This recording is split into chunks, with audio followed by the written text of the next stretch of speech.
pessoal, vamos para a aula 181, impulso e quantidade de movimento. Vamos começar nessa primeira aula falando de impulso. Notem que quando eu coloco o impulso, o símbolo é um I maiúsculo e ao colocar o símbolo eu já estou dando uma informação. Qual é? Que quando eu coloco uma flechinha em cima do impulso, eu já estou dizendo, impulso é uma grandeza vetorial. É isso que eu estou dizendo ao colocar essa flechinha aqui em cima.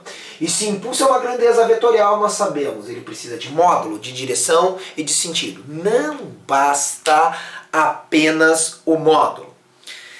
Bom, o impulso é muito confundido com força. Tá?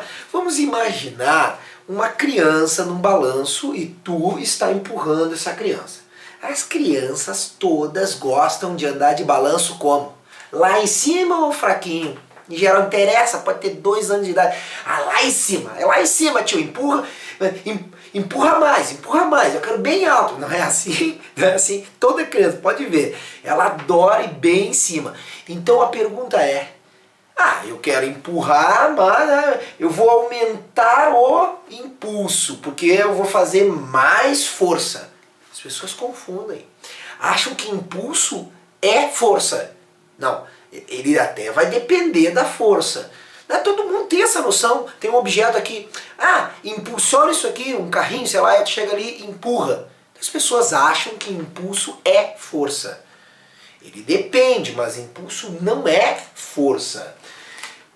Vamos começar mais simples. Quando o impulso é de uma força constante, quando a força tem sempre o mesmo valor, o impulso ele é calculado com o seguinte, é a força vezes o ΔT. Primeiro eu vou usar a linguagem vetorial. Impulso vetorialmente é o vetor força vezes o escalar ΔT, intervalo de tempo. O que é esse ΔT? ΔT é o tempo de aplicação da força. É o tempo que a força fica agindo. A aplicação da força. Tá? Agora, vamos discutir módulo, direção e sentido. Primeiro, qual é a direção do vetor? Qual é a direção e o sentido desse vetor impulso? As regras de vetor me dizem o seguinte, isso aqui é um escalar. Eu tenho um vetor vezes um escalar que dá outro vetor. Qual é a direção e sentido desse vetor?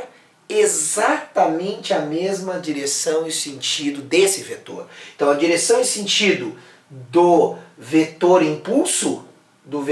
impulsos é qual? É exatamente, né? A direção e sentido do vetor impulso são, direção e sentido, são 2 itens, são os mesmos de quem? Mesmos da força. Então começa por aí. Para onde apontar a força, aponta o vetor impulso. Módulo. O módulo do vetor impulso é simplesmente pegar o módulo da força vezes o módulo do intervalo de tempo. Agora cuidem do seguinte, vamos supor que alguém faça uma força de 10 newtons vezes, em 1 segundo. Alguém aplicou 10 newtons durante 1 segundo. Qual o valor do impulso? 10 newton vezes segundo. É assim que se coloca, não tem um nome especial para o impulso. Então é 10 newton segundo. Pode ser assim, 10 newton segundo. Não pode dizer por aqui, hein, porque não é uma divisão, é um produto. Então essa pessoa que fez 10 newtons durante 1 segundo fez esse impulso. Agora, se uma outra pessoa aplicasse uma força menor, 1 newton, só que durante 10 segundos, nota que é menos força. Só que 1 newton vezes 10 segundos também dá 10 newton vezes segundo. Opa, peraí, menos força pode ter um impulso igual? Pode. Inclusive, se alguém aplicasse mais força aqui, só que num tempo menor, quanto é que é 100 newton vezes 0,1 segundo? 10 newton vezes segundo. Ou seja, menos força é menos impulso? Não necessariamente. Mais força é mais impulso? Não necessariamente. Eu te dei um exemplo em que eu botei mais força e menos força e o impulso deu igual. Poderia eu colocar mais força e dar menos impulso? Claro, porque o impulso depende de dois fatores. Depende da força e depende do tempo. Então, ó, impulso depende de força, mas não é igual a força. É possível causar menos impulso com mais força? É possível. Por quê? Por que eu posso causar menos impulso com mais força? Porque eu posso aumentar a força, mas diminuir muito o tempo. Ou, por que eu posso diminuir a força e aumentar o impulso? Porque se eu diminuo a força, mas eu deixo muito tempo, eu aumento o impulso. O impulso em módulo é o produto de F vezes ΔT. Então vamos cuidar isso aí. F vezes ΔT. Tá tranquilo? Agora, então impulso não é força. Impulso depende da força, mas não é. É o produto de F vezes T quando a força for constante. Tá, mas peraí, então... E se eu botar o mesmo impulso? Mesmo impulso não significa então que é a mesma força. Não, não significa. Mas então o que é? O que tem de igual? Ah, isso aí nós vamos ver na medida do tempo. Por exemplo, é possível pegar aqui uma bola de 1 kg e aqui uma bola de 10 kg. Por exemplo, uma bola de futebol. Uma bola de futebol um pouco menos, 600 gramas. Tá, arredondei para cima. E uma bola de boliche aqui. E eu aplicar nessas duas bolas o mesmo impulso. Por exemplo, aqui ó, 10 newton vezes segundo, apliquei o mesmo impulso.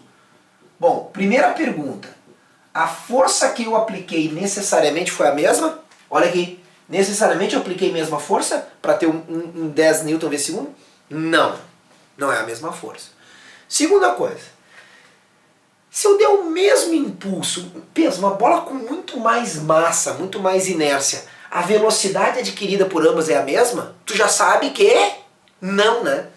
O mesmo impulso vai fazer com... Quem é que vai adquirir mais velocidade? A de cima em relação à de baixo. Guarda essa informação, mais tarde nós vamos entender. Então, o mesmo impulso não é a mesma força, mesmo impulso não é a mesma velocidade. Nós sabemos que essa daqui vai adquirir menos velocidade e essa daqui mais velocidade, uma em relação à outra. Tranquilo? Tá, isso é se a força for constante. E se a força for variável? Ah, nosso velho método gráfico. Força variável. A questão vai ter que certamente te dar o quê? Um gráfico de força versus tempo. Força versus tempo. Esse gráfico de força versus tempo, ele vai te dar como é que a força se comporta durante o tempo. Quer ver um exemplo interessante? Um exemplo interessante é o impulso que uma raquete dá numa bola. Quando uma bolinha de tênis chega próximo à raquete, o que acontece? A raquete vai deformando, a força vai aumentando, ela chega ao máximo e depois que a bola vai perdendo contato, a raquete vai voltando à posição normal. Então a força que uma raquete de tênis faz numa bola tem mais ou menos esse formato. Tá? Aqui, essa curva aqui não é bonitinha, tá? Mas ele tem mais ou menos esse formato. Ou seja, a força cresce, cresce, cresce, chega a um valor máximo, que é quando a bola para por um instante e depois ela volta. Tá? Então, como é que eu vou saber o impulso de uma força que é variável? Exemplo, a força que a raquete faz na bola de tênis.